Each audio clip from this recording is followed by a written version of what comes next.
Hi, my name is Joel Tax. I'm Earth Reserve Data Analyst, and today's presentation is just common HOA budgeting mistakes that we see.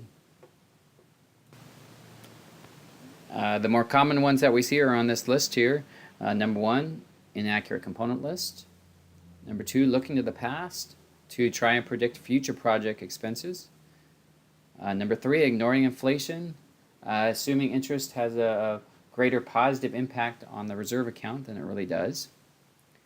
Number four, not regularly increasing the allocation rate to the reserve account. And number five, doing nothing, just ignoring either the project expenses or the long-term projections even after a reserve stay is completed. So by far the biggest mistake that we see is just an inaccurate component list. Most of the time when we're hired and we come out to community and they do provide us with an Excel spreadsheet of components as well as their projections of those components, and that's what they're budgeting for. Oftentimes they feel like they have adequately budgeted because they have this component list and they've been able to meet the expenses. The reality is that most of these lists that we receive are just not accurate. Oftentimes, the list that we compile by the end is 2 or 3 times greater than what they've had, and the associated expenses are oftentimes 2 to 3 times what they have in the component list.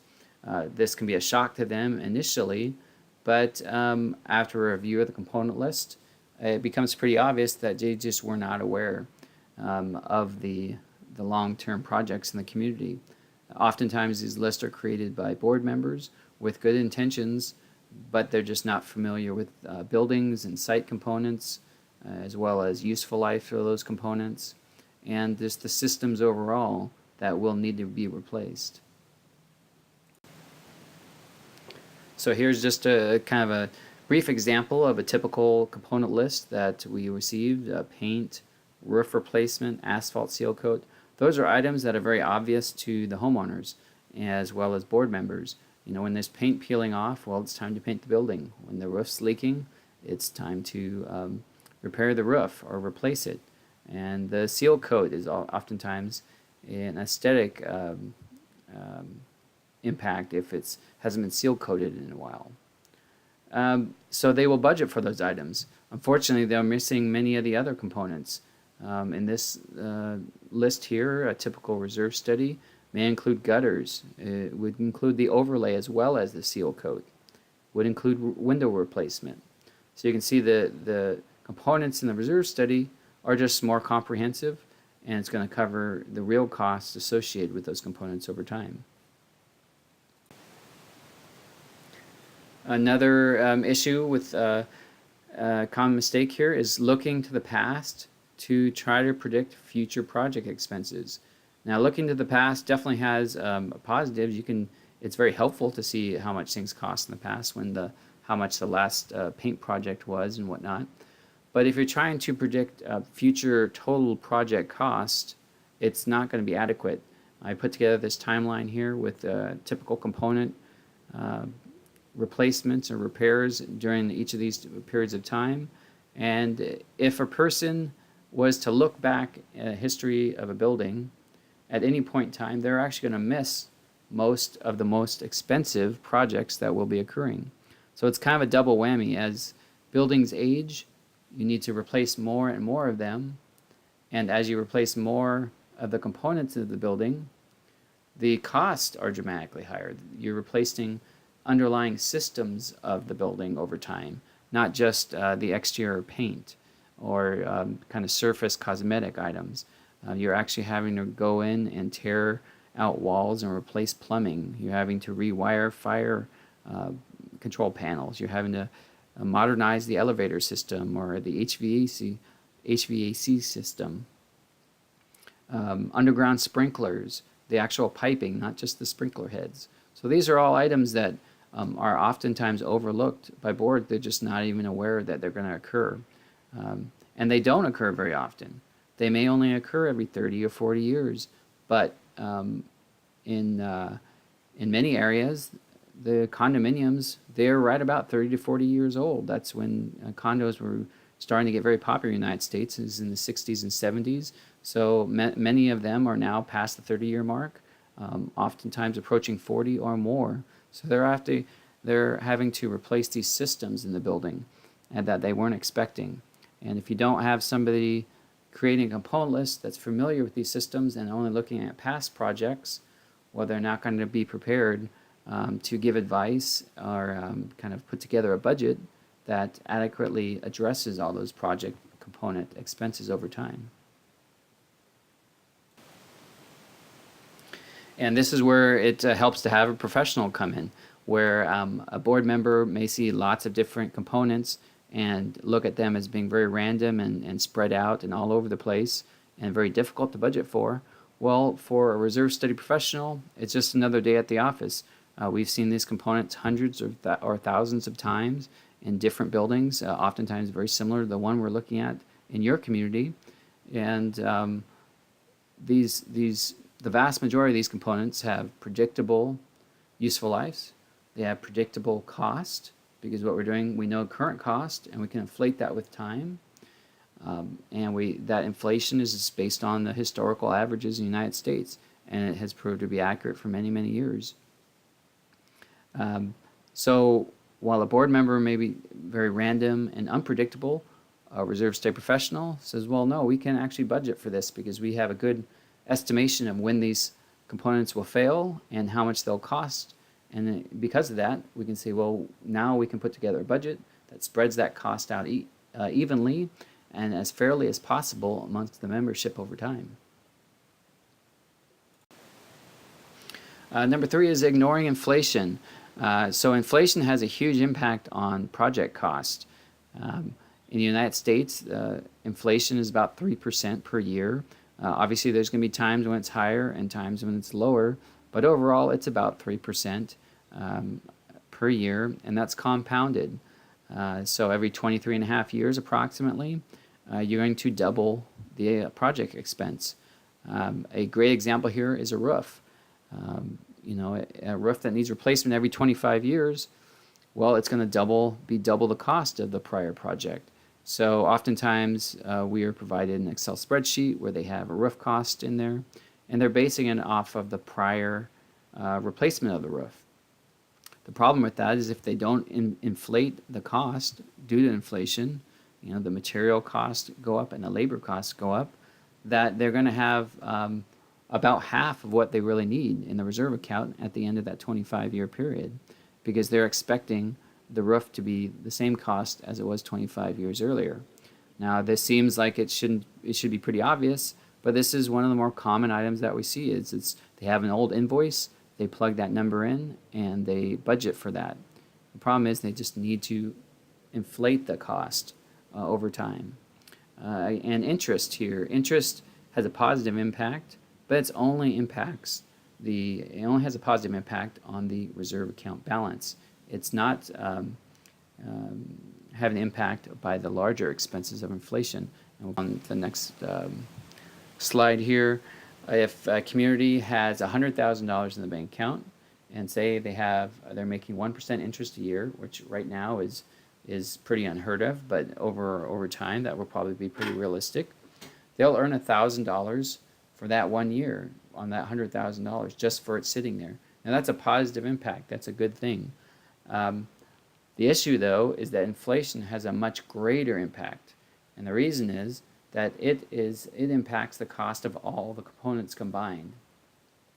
So in this same community that has $100,000 in the reserve account, they have components that total $1 million. So if they replace all the components right now, and it would cost them about $1 million.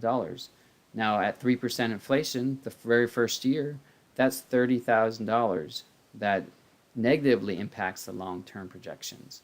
So there's a $29,000 difference there between the positive impact of interest earned and the negative impact of inflation. And typically that is covered by raising the dues, raising the reserve allocation rate, which typically means raising the dues. There's other items like special assessments or loans. Those typically do not impact the long-term projections in the community and the budgeting. because they get spent. Loans, you spend it first of all on the project, and then you have to repay the loan with interest. That's a kind of a double negative whammy there. Um, Special assessments, they get passed and then they get spent right away. If you have a roof special assessment, it gets spent on the roof. So it's not in the reserve account collecting interest, first of all, but you're also not increasing the dues every year uh, just because you pass a special assessment. Oftentimes communities will make that mistake. They'll pass a special assessment thinking that, well, we must be good to go now, the budget's probably in a better position. And oftentimes it's not, because they haven't increased the allocation rate to the reserve account to any significant degree. So what we want to do is make sure that we're offsetting the negative impact of inflation by increasing the reserve allocation rate, preferably annually, so that the homeowners are paying their fair share over the life of the community. Number 4, so not regularly increasing the allocation rate. So this kind of ties right into the inflation issue. This is a common mistake.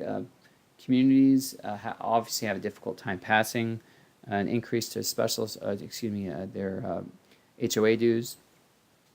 And there's several reasons. One, the economy. When the economy is good, you maybe will pass increases. But when the economy is not so great or stagnant, it's extremely difficult to increase dues on membership.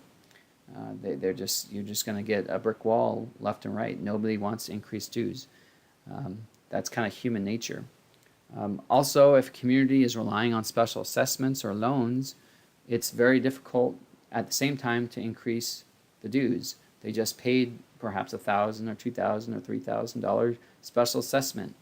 They are going to be very wary of also having the dues increased a significant amount. So that's a negative impact of trying to rely on special assessments, because you never actually increase the dues to the degree that you need to, and then what happens is you end up having more special assessments and then more special assessments. And then also trying to convince the community members why they should be the ones where their dues are increased. Nobody wants to pay higher dues, so they oftentimes say, well, why us? Why are we having our increase to the dues when the roofing project's 25 years off? Well, it's about fairness, and everybody should be paying for their fair share. But oftentimes that's a pretty hard sell for people that just want the dues as low as possible. Again, it's just human nature. But those are some difficulties in trying to raise the allocation rate. It can be extremely difficult, and that's probably why it's probably one of the most common mistakes that we see. And here is an example of the negative impact of not increasing the reserve allocation rate. In this particular community, we're going to use this $1 million component cost again. At the inflation of 3%, the first year, they have $30,000 that they have to make up. So if they haven't increased their dues in this scenario for 5 years, at the end of 5 years, they have almost $160,000 that they're behind where they should be. Somebody is going to have to make up that 160 in the future now, because they haven't done so by increasing their allocation rate to the reserve account on a regular basis. It quickly adds up. If you have a community that's 25 or 30 years old and they've had periods of time, 5-6 year periods of time where they never increased the dues, they did that 2 or 3 times, we're now up to $300,000 to $500,000 that they're behind where they really should be. Somebody still has to make up that money. Now these large project expenses, they may only come up every 25 or 35 years. So maybe they get away with it for decades. But at some point in time, the cost does actually happen. And that's when communities will oftentimes have to rely on special assessments or loans, or deferring projects, which has its own issue.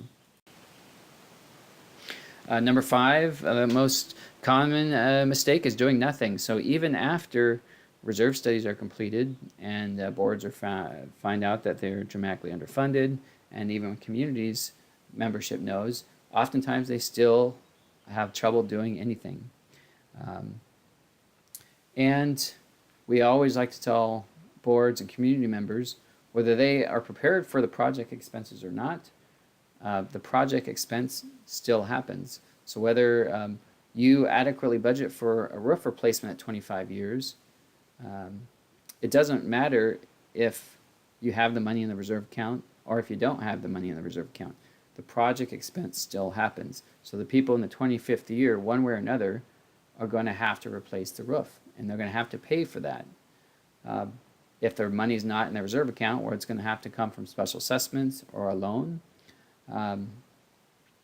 that's not what we want. We want to disperse that the estimated cost on that roof amongst all the homeowners over time. So it's really important that something is done, that you have a budget that's set, and you're able to increase the allocation rate to the reserve account is the typical solution to that. Also, you want to make sure you do something and you meet legal requirements, legal disclosures. In many states, and the governing documents in most communities require the board to disclose to the membership the financial position of the association. And that typically will include the reserve account balance and how adequate it is. Are you adequately preparing the community to pay for these project expenses over time? Obviously, with budgeting, when you do nothing, the budget is also going to reflect that. You're probably not in a good position over time. And in my opinion, the biggest reason for doing all this is just fairness to the community members. You want to spread out component project cost over time amongst all of the homeowners in the community over time. So when you have a roof that lasts 25 years, well, you want that expense to be spread out over 25 years, and everybody pays their fair share of that cost into the reserve account, because everybody's utilizing the roof for 25 years. You don't want to wait till to year 25 and have them pay 100% of the roof, because they only used 1/25 of it. That's how much deteriorated in 1 year, 1/25. They should ideally only be paying 1/25 the cost of the roof. Okay, so just a brief overview here again. Most common mistakes that we see that result in communities being in a poor financial position, or kind of missing their target of how much they should have in the reserve account to pay for these expenses. One, creating an inaccurate component list. You want to hire somebody or have somebody that does the research and has the knowledge and the expertise and is willing to learn about components and building systems and site components, useful lives, cost, remaining useful lives, and how those systems interact. You can't oftentimes replace one system without impacting another system. Things like that, you want to make sure that the expenses are realistic and on a timeline that is realistic. Looking to the past to try and predict future project expenses. Again, you want to make sure you have somebody that's doing the reserve study that understands when these component projects will occur. You can't just look at the past projects in the community. You have to know, just from experience and knowledge and learning about buildings and systems and components, of what will fail. There's lots of data and good information about useful lives and cost, and if you aren't willing to do the research and aren't willing to put in the time to learn it, well, you're not going to likely have a component list that's accurate and reflects what the true cost of the community are going to be. Ignoring inflation. We want to make sure that inflation is taken into account for all the components, and that there is an understanding that interest, while positive, has a very little, a minor impact overall on the overall budget compared to inflation, which impacts the total cost of all the components all the time. And then not regularly increasing the allocation rate. You want to make sure that the community is offsetting inflation by increasing the reserve allocation rate. There's very few other ways of trying to offset inflation than just regularly increasing the dues. Again, you're going to have some issues there because people, just by human nature, want lower dues or as low as dues as possible. And doing nothing, we have to remember that components deteriorate 24/7, 365 days a year, and inflation impacts those components 24/7, 365 days a year. By doing nothing for 5 or 6 years, by not increasing the dues or not creating a budget that's adequate, you're not going to be prepared. And just having a reserve study completed is just the first step.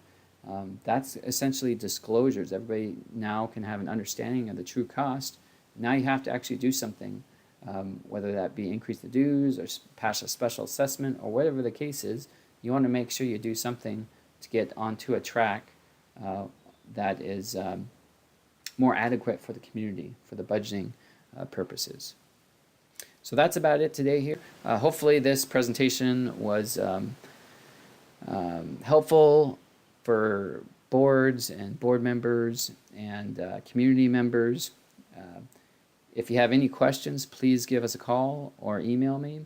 I'd be happy to discuss them, or any comments about the presentation or any thing about your community. We'd be happy to talk with you and discuss your options. Thank you so much. You have a great day.